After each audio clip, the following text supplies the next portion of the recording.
warahmatullahi wabarakatuh. Halo sahabat Ramadan, semoga hari ini tetap semangat ya menjalani ibadahnya. Selamat datang kembali di podcast Bisikan, Bincang Asik Ramadan.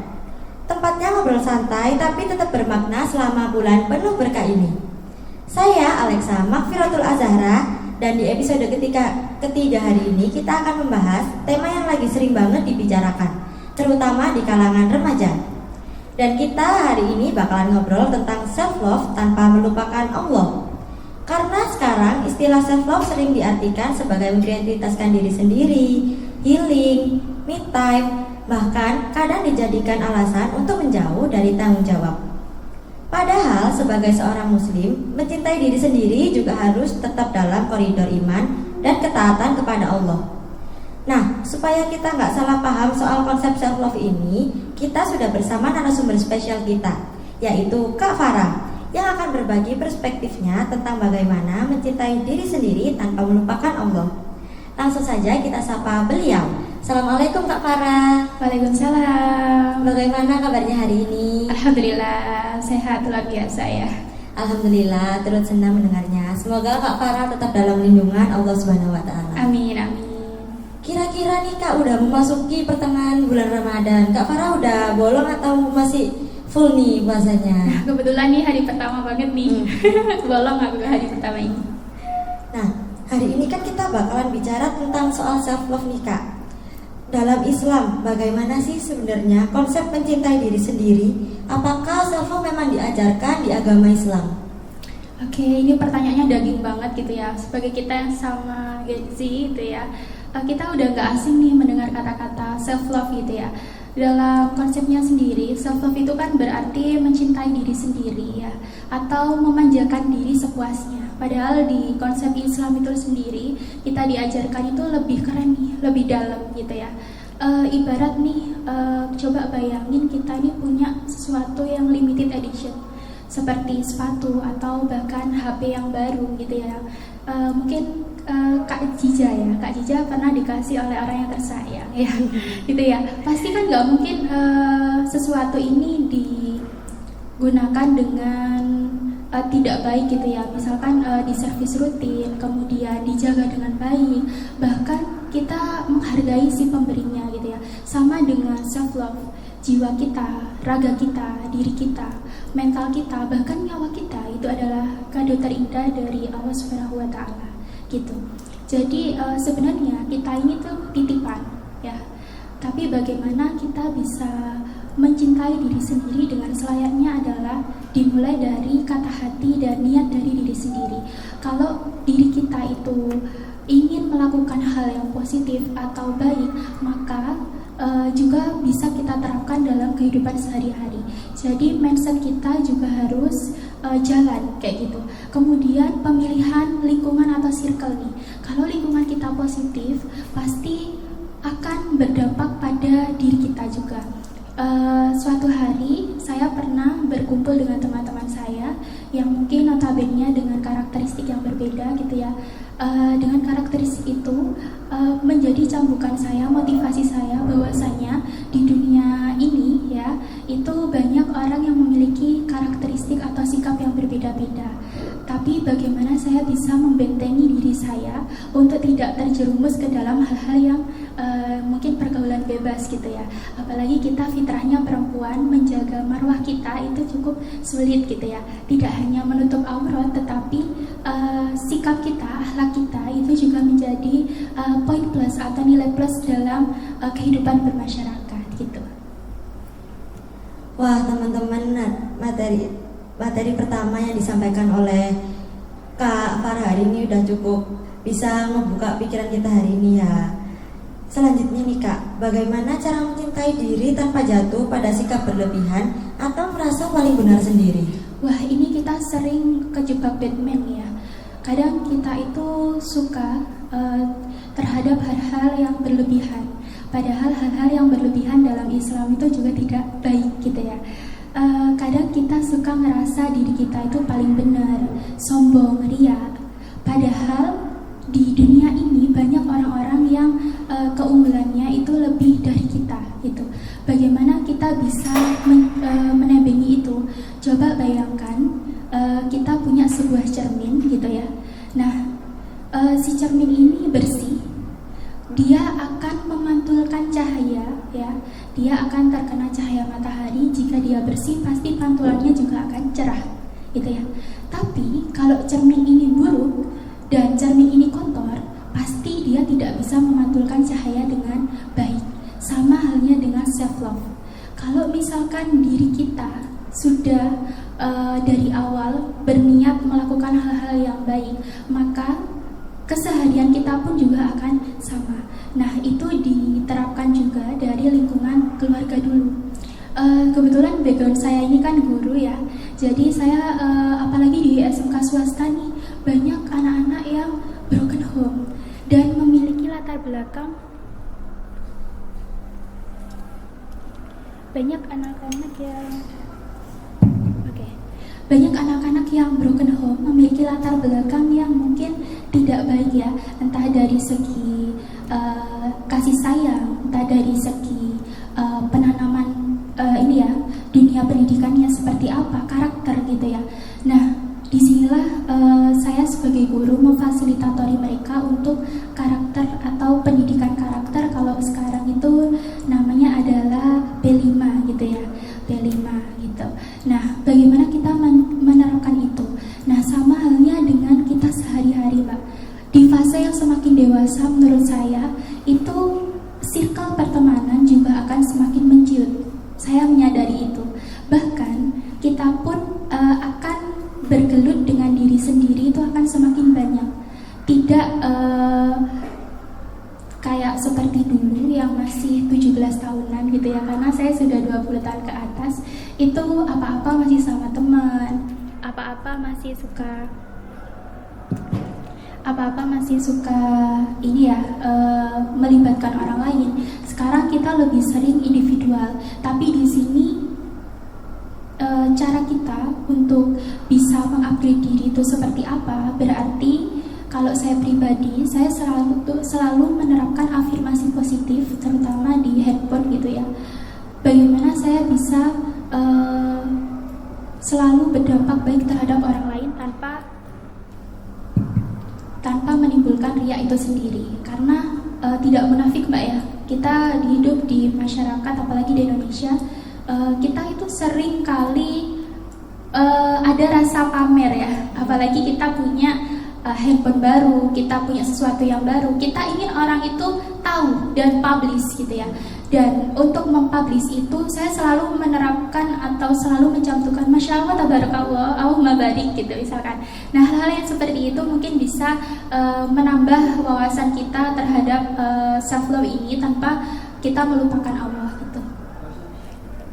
Nah, teman-teman, seperti kata Kak Farah tadi, sebenarnya kita mencintai diri sendiri itu boleh, tapi janganlah berlebihan karena di dalam Islam hal itu tidak diperbolehkan. Nah, terkadang nih ya Kak, seringkali rasa insecure itu muncul karena membandingkan diri kita dengan orang lain. Bagaimana sih Kak tipsnya cara menyikapi agar tidak merusak kepercayaan diri dan keimanan? Oke, yang pertama mungkin adalah karena kita sholat ya, pasti ya.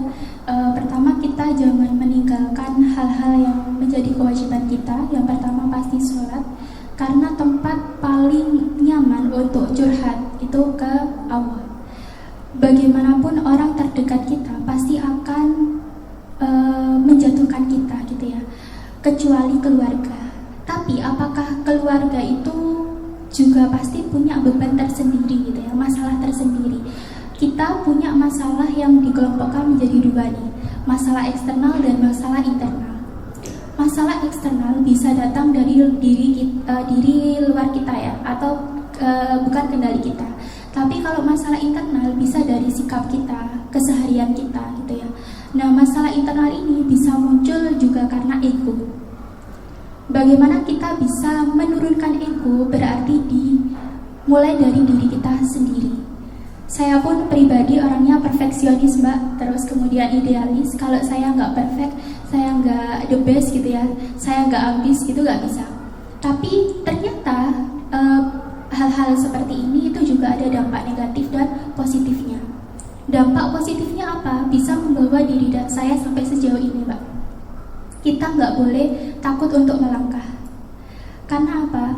Ketika kita sudah self love, berarti kita mempercayai kita itu punya kelebihan loh. Kita bisa mengupgrade diri loh, gitu. Tapi dampak negatifnya adalah saya suka insecure, berlebihan. Ternyata diri saya nggak pernah merasa cukup. Kenapa? Karena saya selalu membandingkan standar diri saya dengan orang lain. Padahal kita sebagai manusia itu ya, sebagai individu, kita punya prinsip sendiri-sendiri. Prinsip saya, misalkan saya ketika di rumah pun saya nggak mau tuh lepas hijab misalkan, kan itu prinsip ya. Tapi kalau misalkan dalam circle saya, teman saya menyuruh membuka itu, walaupun circle saya ini positif, saya nggak mau. Nah, hal-hal yang seperti itu. Kemudian insecure. Nah, ini untuk cambukan motivasi ya adik-adik ya. Kalau saya cari lingkungan yang juga positif dan mungkin membangun ya. Dulu apalagi mbaknya nanti kalau sudah dari SMK mungkin ingin melanjutkan ke jenjang lebih tinggi, di perkuliahan mungkin dengan karakter orang yang berbeda-beda, dengan latar belakang orang yang dari berbagai daerah gitu ya. Ternyata di situ juga banyak banyak orang yang tidak sesuai dengan style kita gitu ya. Kita maunya ini, mereka maunya seperti itu, dan banyak juga yang ingin menjatuhkan harga diri kita. Nah, bagaimana kita bisa membentengi itu? Kalau saya pribadi nih, saya dulu punya circle dalam circle dalam circle, selalu seperti itu Pak. Waktunya sholat ya sholat, waktunya kita ngopi-ngopi, hangout ya ngopi-ngopi. Nah, itu harus ada pembedaan. Kemudian yang kedua, untuk menghindari rasa insecure adalah saya selalu menerapkan sugesti kepada diri saya. Hari ini saya diberikan nafas oleh yang di atas. Hari ini saya bisa merasakan dunia ini ya, dengan menghirup udara yang begitu segar. Itu sudah cukup. Yang kedua, saya pasti bisa. Selalu saya terapin itu. Saya kesini, pasti saya duduk toh Mbak ya. Saya nervous ya. Tapi karena saya menerapkan ke diri saya pasti bisa. Saya nggak mau mengecewakan panitia, gitu ya, kasarannya seperti itu. Sama halnya dengan hal-hal kehidupan. Kalau kita bisa melalui itu, pasti kita juga bisa mengupgrade diri dengan lebih baik juga, gitu Pak. Nah guys, jadi kayak yang disampaikan sama Kak Farah tadi, itu sedikit tips dari Kak Farah bagaimana sih biar kita itu nggak selalu ngebandingin diri kita sama orang lain. Selanjutnya nih Kak, bagaimana ya peran syukur dalam membangun self love yang sehat menurut perspektif Islam? Oke, syukur itu kan berarti kita merasa cukup ya dengan apa yang diberikan oleh Allah. Sesuatu yang sudah Allah takar tidak mungkin tertukar, gitu ya. Pasti apapun itu, termasuk rezeki, gitu ya. Mungkin banyak teman-teman saya, gitu ya. Mungkin ambil sampel aja saya. Teman-teman saya banyak sekali yang di umuran saya itu masih belum bekerja. Tapi juga banyak loh yang mapan dan bahkan lebih dari saya. Nah, saya ini sudah sangat merasa cukup Mbak, dengan di umur saya yang sekarang ini. Yang kedua, saya diberikan keluarga yang cemara. Masya Allah sekali. Bisa mendukung saya. Mendukung dalam artian saya melakukan kebaikan, oke. Ibu, saya ingin kesini, oke. Selagi hal itu positif, orang tua saya selalu mendukung. Yang ketiga, lingkungan masyarakat, lingkungan rumah, lingkungan masyarakat, lingkungan sekolah, semuanya itu mendukung. Pasti nih, kita hidup di Indonesia ya, pasti ada nih netizen yang julid, yang tidak sesuai dengan kita gitu ya. Kita harus punya boundary, sekat gitu ya. Kalau tidak sesuai dengan prinsip kita, buang. Tapi kalau sesuai dengan prinsip kita, oke, kita lakukan. Kemudian kita juga harus bisa menerima kritik dan saran dari orang lain. Kenapa? Definisi syukur memang kita merasa cukup. Tapi ketika orang lain memberikan feedback kepada kita, itu berarti ada dua hal. Kalau kita menyikapinya dengan negatif, mungkin saja kita merasa orang itu julid nih ke kita, gitu ya. Yang kedua, orang itu mungkin saja dia sayang ke kita. Nah, bagaimana kita bisa menyikapi sesuatu hal dengan dewasa? Semakin dewasa kita, makanya semakin orang-orang kalau semakin dewasa itu kan beban hidupnya juga semakin besar. Kemudian cara berpikirnya juga semakin luas, semakin gamblang gitu ya. Makanya orang-orang yang sudah dewasa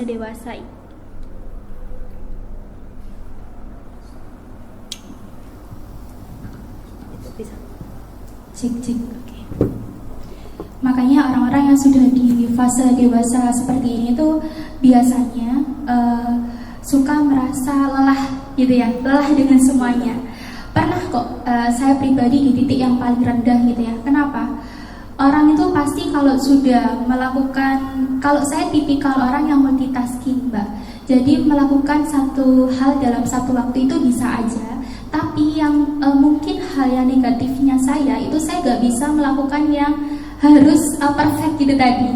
Nah itu, jadi kekecewaan terhadap diri sendiri itu pernah. Tapi balik lagi, kita harus ngerasa cukup itu, cukup aja itu udah cukup gitu. Karena sesuatu di dunia ini ya, kalau kita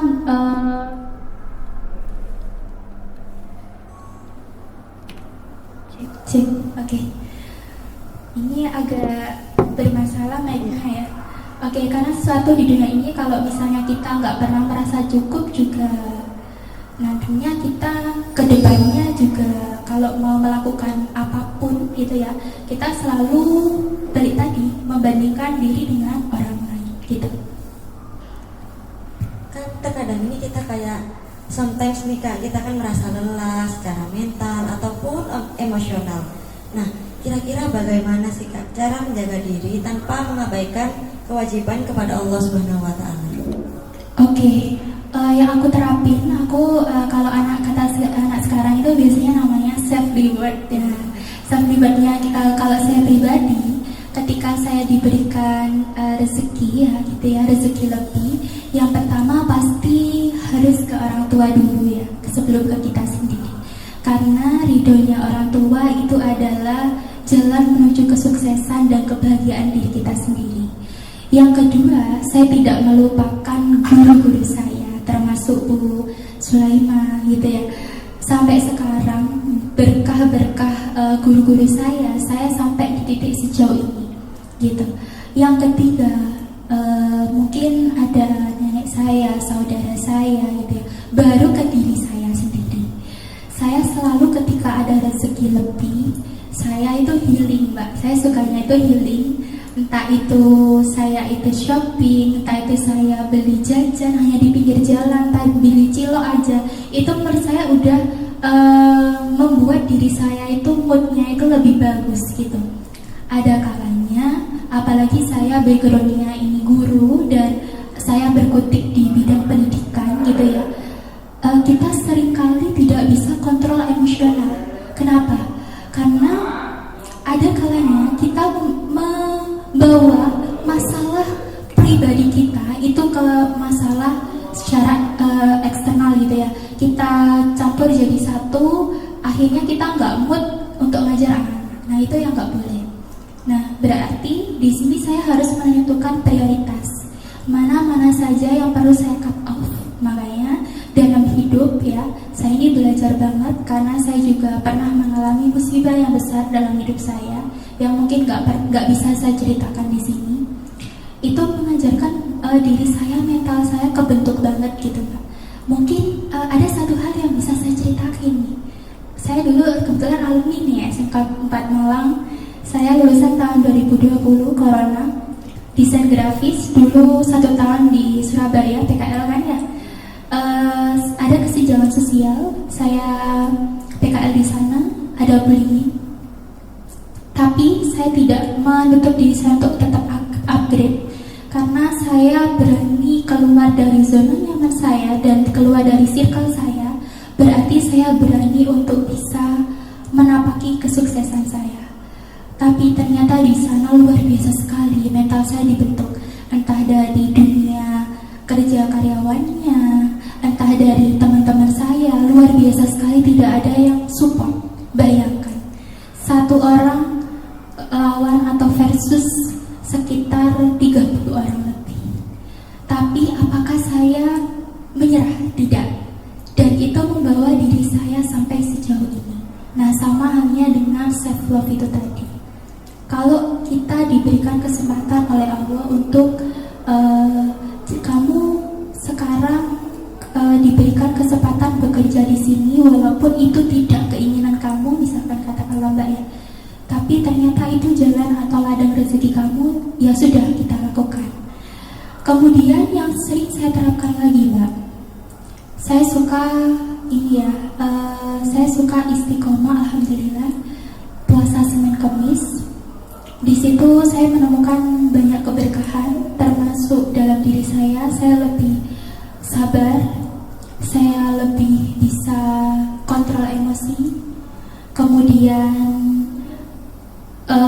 saya juga bisa membawa diri saya ke hal-hal kebaikan yang lainnya seperti bersedekah dan yang lainnya.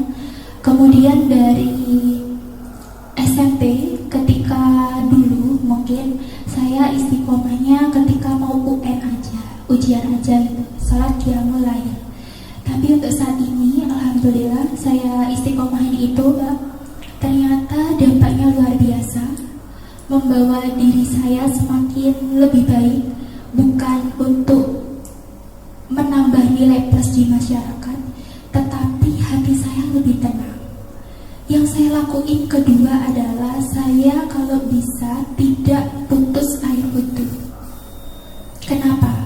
Karena ketika diri kita suci, maka hati kita juga bersih. Yang ketiga, ketika hati saya gelisah, saya selalu mengucap hasbunallahu wa ni'mal wakil, ni'mal maula wa ni'man nasir. Berulang kali. Ya Allah, permudahlah urusan saya hari ini. Saya memasrahkan semuanya kepada Engkau. Saya selalu menerapkan itu. Tapi ada kalanya saya sudah mencoba semua itu, ternyata mustahil. Ternyata mungkin Allah menunda kebahagiaan kita atau rencana kita, planning kita di waktu yang tepat. Jadi di sini Mbak, ketika kita gelisah atau kita pasti merasa kecewa gitu ya, insecure, ya langkah terakhir adalah berhusnudzon kepada Allah kita. Wah, Masya Allah sekali ya teman-teman. Kisah Kak Farah ini bisa menginspirasi kita untuk menjadi lebih baik lagi.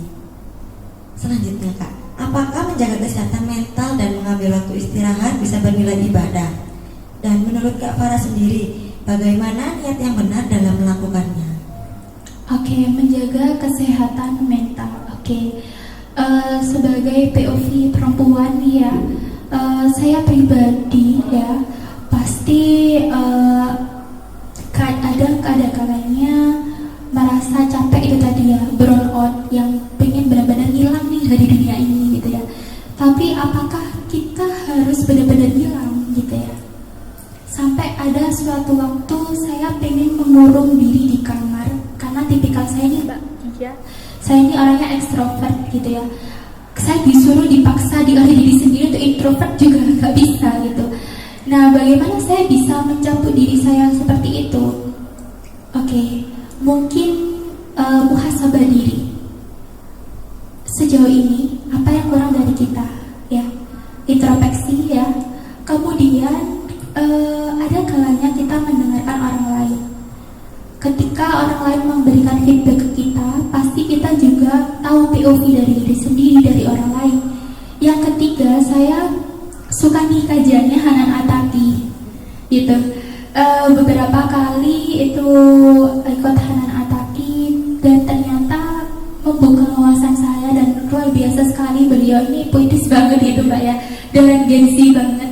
Itu bisa memberikan pencerahan kepada diri saya bahwasanya kamu itu gak sendiri, kamu itu punya orang-orang yang sayang sama kamu. Kamu boleh kehilangan satu orang, tapi kamu masih punya banyak orang yang sayang sama kamu.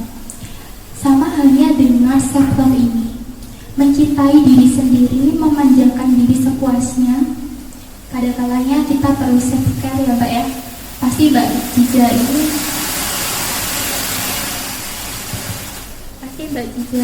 ini kan juga apa ya? Oke, tak matikan dulu aja ya. Oke.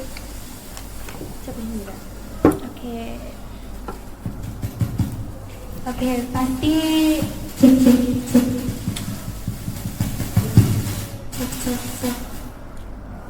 Kayak berepet gitu ya. Iya. Cek.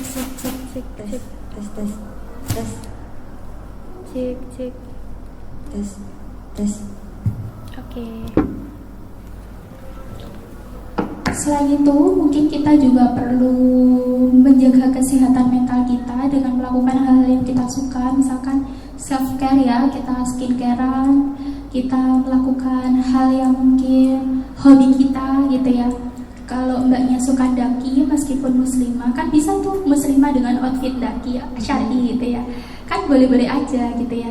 Jadi hal-hal yang mungkin disukai itu kita lakukan, jangan sampai kita mengikuti standar atau kesukaan orang lain. Nggak bisa. Mbak Jija meskipun sama saya suka nih hijab yang pasmina, tapi apakah modelnya sama? Kan nggak sama gitu ya. Jadi ya memang kita punya style sendiri-sendiri. Untuk menjaga kesehatan mental juga nggak perlu nih kita sampai ke psikiater gitu ya. Yang penting kita di lingkungan yang positif dan melakukan hal-hal yang positif, mindset kita juga ikut positif kok gitu. Kemudian untuk mengupgrade diri sendiri ya memang dimulai dari diri sendiri. Orang lain itu nggak akan bisa mengubah watak ya. Watak seseorang itu nggak akan bisa berubah ketika diri kita juga nggak mau berubah gitu. Nah, kesehatan mental ya. Kalau dari diri kita mungkin ya itu tadi ya wudhu, sholat dan lain sebagainya. Tapi mungkin kalau misalkan ini mbak ya, kalau saya sendiri kan orangnya sensitif gitu ya. Berarti juga dari pola makan. Kemudian ketika kita makan apapun harus diawali juga dengan basmalah ya. Bismillahirrahmanirrahim. Semoga apa yang masuk dalam tubuhku ini adalah memang benar-benar yang terbaik untukku. Nah gitu. Jadi ya memang afirmasi positif harus selalu mbak. Kemudian di wallpaper HP saya gitu ya, yang satunya itu, nah itu juga selalu ada afirmasi positif. Nah ada teman saya ya, nggak perlu saya sebutkan namanya, itu juga mengajarkan saya akan hal itu. Jadi saya juga belajar nih dari orang lain, gak pure diri sendiri gitu mbak. Karena kita gak mungkin bisa terbentuk menjadi seorang Farah gitu ya, kalau kita juga gak dari campur tangan orang lain gitu sih. Itu sih mbak. Terakhir nih Kak, buat menutup materi hari ini, apa pesan dari Kak Farah untuk remaja yang ingin mencintai dirinya sendiri tapi tetap ingin Allah menjadi pusat dalam hidupnya? Oke, ada kata-kata hari ini ya. Oke, di tengah jutaan ragu, aku memilih melawan rasa takut itu. Besar harapanku pada episode panjang yang ini ya. Semoga banyak hal-hal yang baik mengantarkan padaku. Maksudnya apa? Saya ingin ya, apapun yang saya lakukan itu bermanfaat juga kepada orang lain. Tidak hanya diri saya sendiri. Dan saya meyakinkan diri saya sendiri dan teman-teman yang mungkin menonton gitu ya, bahwasanya kita itu punya Allah loh. Kita harus bisa mengupgrade diri kita sendiri. Kalau mungkin netizen suka julid ke kita gitu ya, kalau saya pribadi Pak ya, S1-nya kan alhamdulillah dapat beasiswa gitu ya. Kok sekolahnya dapat gratisan terus sih gitu ya. Sekarang alhamdulillah, doain Mbak ya, lagi ongoing S2 nih. Gitu ya. Nah, itu juga sama. Tapi ternyata hal-hal yang seperti itu buat cambukan motivasi saya. Orang lain bisa berkata apa, saya harus membalas itu dengan pencapaian gitu. Jadi untuk teman-teman semua, adik-adik semua yang mungkin menonton, janganlah takut, teruslah melangkah sejauh mungkin. Gapailah cita-cita kamu setinggi mungkin, karena sukses itu bukan kita tunggu, tapi sukses itu harus kita cari. Dan percayalah, kamu tidak sendiri. Banyak orang-orang yang sayang kepadamu. Satu orang meninggalkanmu, tapi banyak orang mencarimu. Kamu akan berharga di mata orang yang tepat gitu ya. Follow your heart, ikuti kata hatimu. Kalau kamu ingin melakukan hal-hal yang positif, mindset kamu juga akan ikut positif gitu sih. Terima kasih. Wah, kata-kata dari Kak Farah sangat menyentuh hati ya teman-teman semuanya. Masya Allah, ternyata self love itu bukan soal memanjakan diri kita tanpa batas, tapi tentang menjaga diri agar tetap sehat secara fisik, mental, dan spiritual. Kita belajar bahwa mencintai diri sendiri justru berarti menjaga amanah dari Allah, merawat hati, dan tetap berada dalam jalan yang diridhoinya. Karena pada akhirnya sumber ketenangan yang paling utama bukan dari validasi manusia, tapi dari kedekatan kita dengan Allah Subhanahu wa Ta'ala. Terima kasih banyak kepada Kak Farah atas insight yang luar biasa hari ini. Semoga bermanfaat dan menguatkan banyak hati yang sedang berproses. Saya Alexa Magfiratul Azhara izin pamit undur diri. Sampai jumpa di Ramadan berikutnya hanya di Bisikan Bincang Asik Ramadan. Wassalamualaikum warahmatullahi wabarakatuh.